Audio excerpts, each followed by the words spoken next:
सभी लोग जानते हैं कि चंदन षष्ठी के दिन मुख्यतया व्रत उपवास किया जाता है। इस दिन अष्टम तीर्थंकर भगवान चंदन प्रभु स्वामी की पूजन की जाती है और उन्हीं की जाप ओम ह्रीम अरहम श्री 4 बीजाक्षर ओम ह्रीम अरहम श्री चंदन प्रभु जिनेन्द्राय नमः। ठीक है, भगवान का नाम क्या है? चंद्र या चंदा? चंद्र। तो चंद्र बोलना है, चंदा या चंद्र नहीं बोलना। चंद्र प्रभु या चंद्र प्रभु जिनेन्द्राय नमः। ओम ह्रीम अरहम श्री चंद्र प्रभु जिनेन्द्राय नमः। इसकी जाप की जाती है। अब कल के दिन का पहले सामान्य रूप से वर्णन सुनिए। सभी लोगों ने कथा पढ़ी होगी, सुनी होगी कि जिस बनारस नगरी को भगवान सुपार्श्वनाथ और भगवान पार्श्वनाथ ने अपने जन्म से धन्य किया था, उसी बनारस नगरी का राजा सूरसेन और रानी पद्मिनी दोनों में अति स्नेह था। एक दिन एक मुनिराज उस बनारस नगरी में पधारे तो राजा ने उन मुनिराज से पूछा कि मुझे अपनी रानी से इतना स्नेह क्यों है? तब मुनिराज ने बताया कि ये सब तुम्हारे इसी भव में नहीं, ये तो पिछले भवों से अनुराग है। पिछले भव से कब से? कि इस भव से पूर्व तीसरी पर्याय में। एक पर्याय सूरसेन राजा की, दूसरी उसके पहले तीसरी वाली। उस पर्याय में जब उज्जैन के सेठ और सेठानी ने दीक्षा ले ली तो उन्हीं का पुत्र ईश्वर चंद्र सेठ बना और उसे अपनी सेठानी से अति स्नेह था। वह ईश्वर चंद्र सेठ देव शास्त्र गुरु का परम भक्त, परम दानी धर्मात्मा जी। एक दिन संयोग से नगर में मासोपवासी मुनिराज का आगमन हुआ। मासोपवास समझते हैं? महीनों का उपवास करने के बाद एक दिन आहार करना। मासोपवासी मुनिराज का आगमन हुआ तो ईश्वर चंद्र सेठ के मन में आहार देने के भाव तीव्रता से पैदा हुए। मुझे कैसे भी करके एक माह बाद कुछ मुनिराज 2 महीने, कोई 3, कोई 6 महीने अलग अलग प्रकार से मासोपवास का नियम पालन करते हैं। बड़ी मुश्किल से ऐसे तपस्वी साधु को आहार देने का मौका मिलता है। मुझे इन साधु को आहार देना है। उस सेठ ने अपनी सेठानी से कहा कि कल अपन पड़गान करके साधु को आहार देंगे। सेठानी ने कहा कि इस समय में रजस्तोला अवस्था में हूँ, साधु को आहार नहीं दे सकती। तब सेठ जी ने कहा बिल्कुल शांत रहना, तो ये वो चीज है जो तुम किसी को बताओगे तो पता चलेगा ही नहीं, इसलिए बिना बताए दे लो आहार। पुनः मौका मेरा या नहीं मेरा, ये भाग्य सौभाग्य कब आएगा? तुम तो शांत रहो, मन शुद्धि, वचन शुद्धि, काया शुद्धि बोलो और देखो। आप लोग भी करते ना, छुल जाते हैं, असुरा हो जाते हैं, कपड़े के बैग में, कपड़े की थैली में सोना लेकर के आते हैं। कागज या पन्नी का बैग है, पॉली बैग है, लेकिन उसमें जो हैंडल है तो धागे का लगा हुआ है, उसमें सोना लेकर के आते हैं। किसी से छुल भी गया तो छींटे लगा दो, बहुत तरह करते हैं। तो सेठ ने कहा कि ऐसा अवसर कब मिलेगा? तुम तो मनसुद्धि, चशुद्धि, कायशुद्धि बोल के आहार दे लो, बाद में अपन देख लेंगे। सेठानी ने समझाया, सेठ जी ने मानी। दोनों ने साधु का पाठदान किया, मन शुद्धि, वचन शुद्धि, काया शुद्धि बोल करके आहार दिया। साधु तो आहार करके वन की ओर चले गए और आत्म ध्यान के माध्यम से अपना कल्याण कर लिया। लेकिन उस अशुद्ध अवस्था में सेठानी ने आहार दिया और सेठ जी ने अनुमोदना की, जिसकी वजह से दोनों को ही 3 दिन के अंदर अंदर भयंकर गलित कुष्ठ रोग शरीर में पैदा हो गया। भयंकर कुष्ठ रोग। धीरे धीरे थोड़ा सा समय व्यतीत हुआ। एक मुनिराज का पुनः पदार्पण उज्जैन नगरी में हुआ। उन सेठ जी ने पूछा कि हम सेठ और सेठानी को जैन कुल मनुष्य पर इतनी विपुल संपत्ति मिलने के बाद भी हमने पूर्व के भव में ऐसा कौन सा अशुभ कर्म किया? क्या पूछा? पूर्व के भवों में ऐसा कौन सा अशुभ कर्म किया जिसकी वजह से ये रोग बीमारी वाला शरीर बन गया? तब मुनिराज ने कहा कि पूर्व भव में नहीं, इसके भाव में पूर्व में तुमने अशुद्ध अवस्था में सेठानी ने आहार दिया और सेठ जी ने उसकी अनुमोदना की थी, प्रेरणा की थी, जिसके फलस्वरूप ये कॉर्ड की बीमारी, कुष्ठ रोग शरीर में पैदा हुआ है। और अगर इसका प्रायश्चित नहीं किया तो निश्चित रूप से जीव की दुर्गति ही होगी और कोई ऑप्शन नहीं है आपके पास। तो उन्होंने पूछा मुनिराज से कि प्रायश्चित स्वरूप क्या करना चाहिए। तब मुनिराज ने चंदन षष्ठी अर्थात भाद्रपद कृष्णा छठ के दिन जो व्रत आता है, चंदन षष्ठी व्रत कीजिए। अष्टम तीर्थंकर की पूजन और जाप करने का 6 वर्ष तक का उन्हें प्रायश्चित दिया। उन दोनों दंपतियों ने 6 वर्ष तक चंदन षष्ठी का व्रत किया, जिसके फल स्वरूप अंत में समाधि मरण करके उन्होंने देव पर्याय प्राप्त की। वहां से आकर के बनारस नगरी के राजा सूरसेन और रानी पद्मिनी बने और राजा सूरसेन उसी भव में अपने पिछले भव की वर्णन को सुनकर के वैराग्य प्राप्त करता है, जित दीक्षा लेता है और जित दीक्षा लेकर के सूरसेन की पर्याय से ही मोक्ष चला जाता है। और जो सेठानी है उन्होंने भी आर्यिका दीक्षा, उन रानी ने भी आर्यिका दीक्षा ली और आर्यिका दीक्षा लेकर के स्वर्ग में है और वहां से आकर के आगामी भवों में वो भी मोक्ष प्राप्त करेंगी। तो सामान्य वर्णन तो इसी प्रकार से है। और एक बात तो समझ में नहीं आती कि भैया लोगों को हमेशा ये क्यों लगता है कि संसार के जितने भी व्रत उपवास सारे स्त्री वर्ग के भैया लोग एक अनंत चतुर्दशी क्या ये लोग शायद कोई करते हो क्या? साल में एक बहुत अच्छा, तो 10 लक्ष्मण पंचमी अष्टमी चतुर्दशी टाइप कुछ कर लिया, लेकिन बाकी ये ऑफिसनली जो व्रत आते हैं, अक्षय दशमी है, चंदन षष्ठी है, त्रिलोक तीज वगैरह है, ये लोग क्यों, किसके लिए है? लेडीजों के लिए है। मालूम नहीं है, आज समझिएगा। तो सामान्य रूप से कथन क्या हुआ कि अशुद्ध अवस्था में यदि स्त्री वर्ग में कभी होता है कि आहार देते देते अशुद्धि हो जाए, सिर्फ आहार में ही नहीं, पूजन करते करते, स्वाध्याय करते हुए या कभी प्रवचन वगैरह सुनते हुए या कभी भी कोई धार्मिक क्रिया, धार्मिक अनुष्ठान करते हुए यदि आप अशुद्ध अवस्था में हो जाती हैं, उसके फलस्वरूप 6 वर्ष तक आपको ये उपवास करना चाहिए। और पुरुष वर्ग कभी कभी अनुमोदन कर लेते हैं कि यात्रा वगैरह नहीं करने जा रहे हैं, क्योंकि साधु संत वगैरह आ जाते हैं और लेडीज प्रॉब्लम है, इसका भरोसा तो रहता नहीं कब कैसे क्या रहेगा। भैया लोग कभी कभी कहते कोई बात नहीं है, सब लोग तो जाए, चलो हो जाएगा। कई बार पुरुष वर्ग जाने में समझते तो ज्यादा है नहीं, अनुमोदना कर लेते हैं।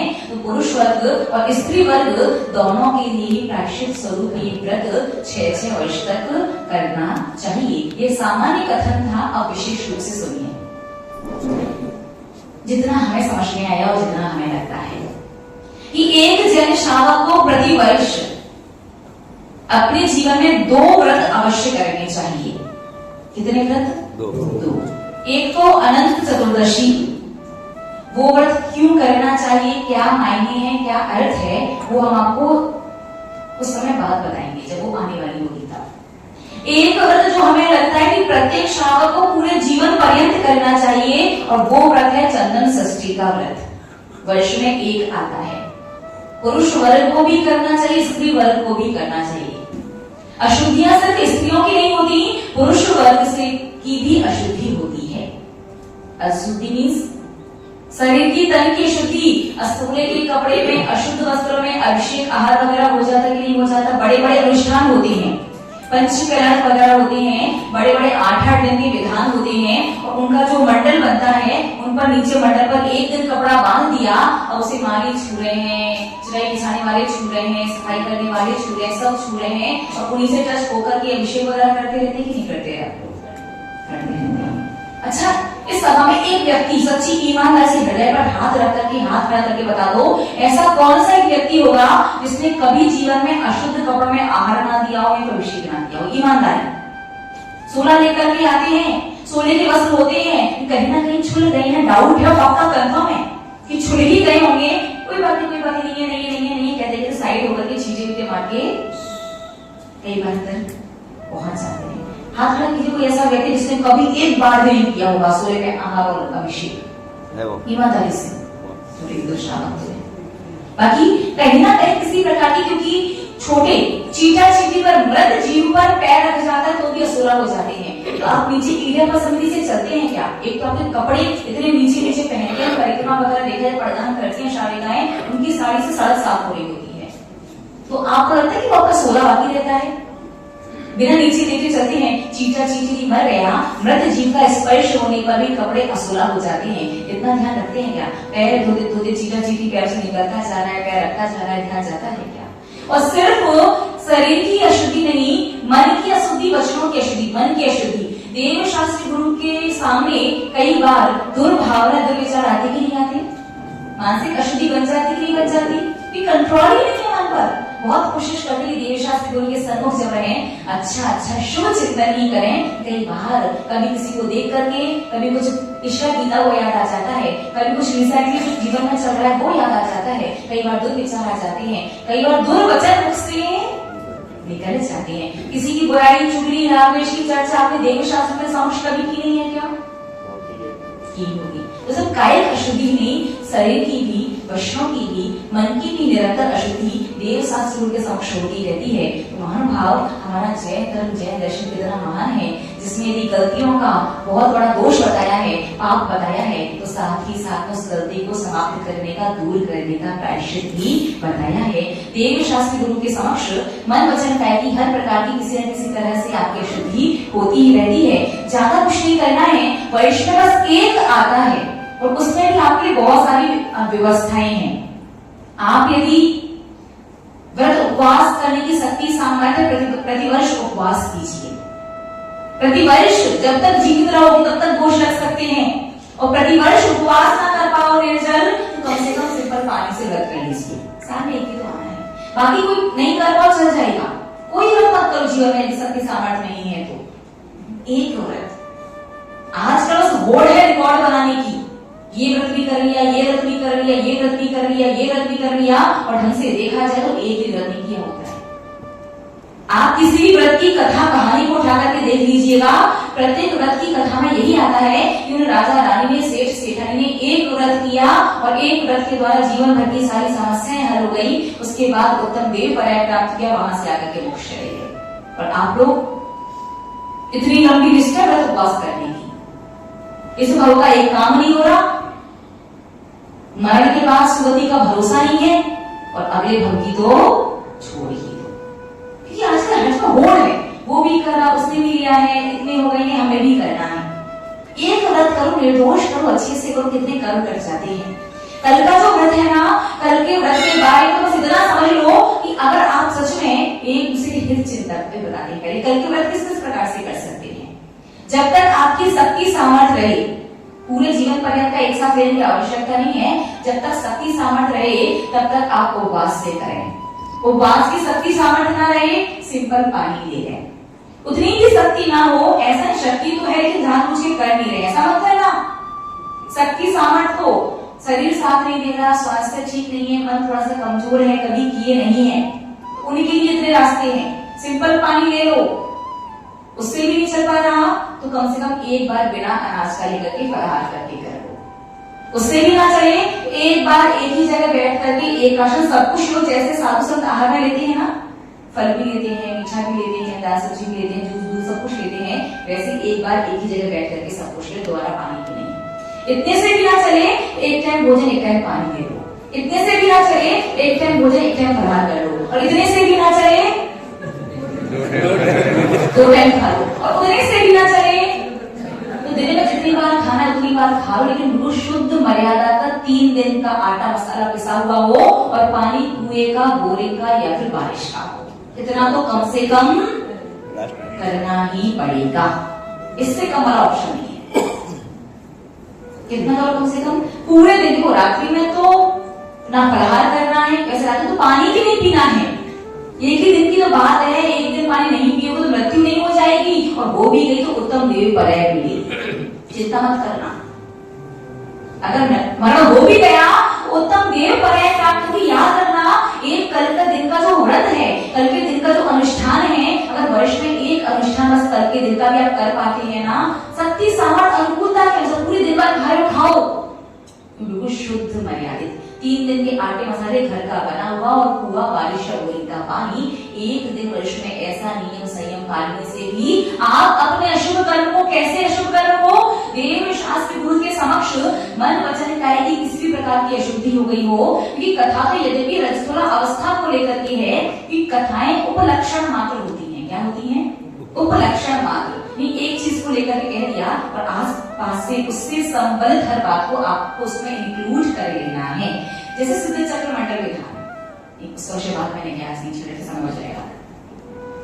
तो मानसिक, वाचनिक, कायिक तीनों प्रकार की निरंतर अशुद्धि होती ही रहती है। इसके माध्यम से ना जाने कितना अशुभ पाप कर्म निरंतर बदलता ही रहता है।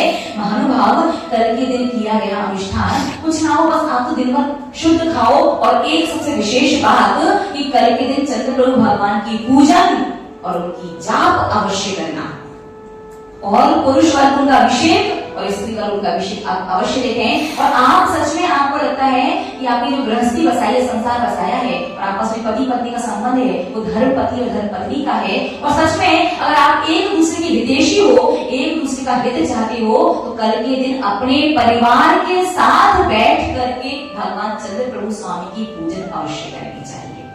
कि कल के दिन भगवान चंद्र प्रभु स्वामी की पूजन करने से, उनकी जाप लगाने से और शक्ति सामर्थ्य के अनुसार व्रत उपवास, कल पूरे हरिका संघ का उपवास, दीदी से लेकर माता से सबका, आप लोग पूरे जीवन प्रतिवर्ष करें। ये आपकी शक्ति और सामर्थ्य है। प्रतिवर्ष का नियम, 6 वर्ष का नियम, जीवन पर्यंत का नियम लेने की आवश्यकता नहीं है। हर साल जब इस षष्ठी छठ का दिन आए तब उस दिन जैसी शक्ति सामर्थ्य रहे। जिस वर्ष उपवास करने की शक्ति है उस वर्ष उपवास कर लेना, जिस वर्ष एकासन करने की शक्ति हो उस वर्ष एकासन कर लेना, जिस वर्ष फलाहार करने की शक्ति हो उस वर्ष फलाहार कर लेना, जिस बार 2 बार खाने की शक्ति हो उस बार 2 बार खा लेना, और जिस बार कई बार खाने की शक्ति हो उस बार कई बार खाना। शुद्ध खाना, रात्रि में नहीं खाना, और कम से कम भगवान चंद्र प्रभु स्वामी की पूजन और उनकी जाप अवश्य लगाना। कल के दिन भगवान चंद्र प्रभु स्वामी की पूजन, भगवान चंद्र प्रभु स्वामी की जाप परिवार के साथ मिलकर के बैठ करके आप जिन मंदिर में लगाते हैं, करते हैं, कल का अनुष्ठान अपनी शक्ति सामर्थ्य के अनुसार करने मात्र से आप इतना समझ लीजिए कि अगर आपके सिर पर करोड़ों का कर्ज है अशुभ कर्म का, पाप कर्म का कर्जा कितना है? करोड़ों की संख्या में पाप कर्म का कर्जा है, वो बस 100 रुपए में चुक जाएगा। अंतर समझ में आया?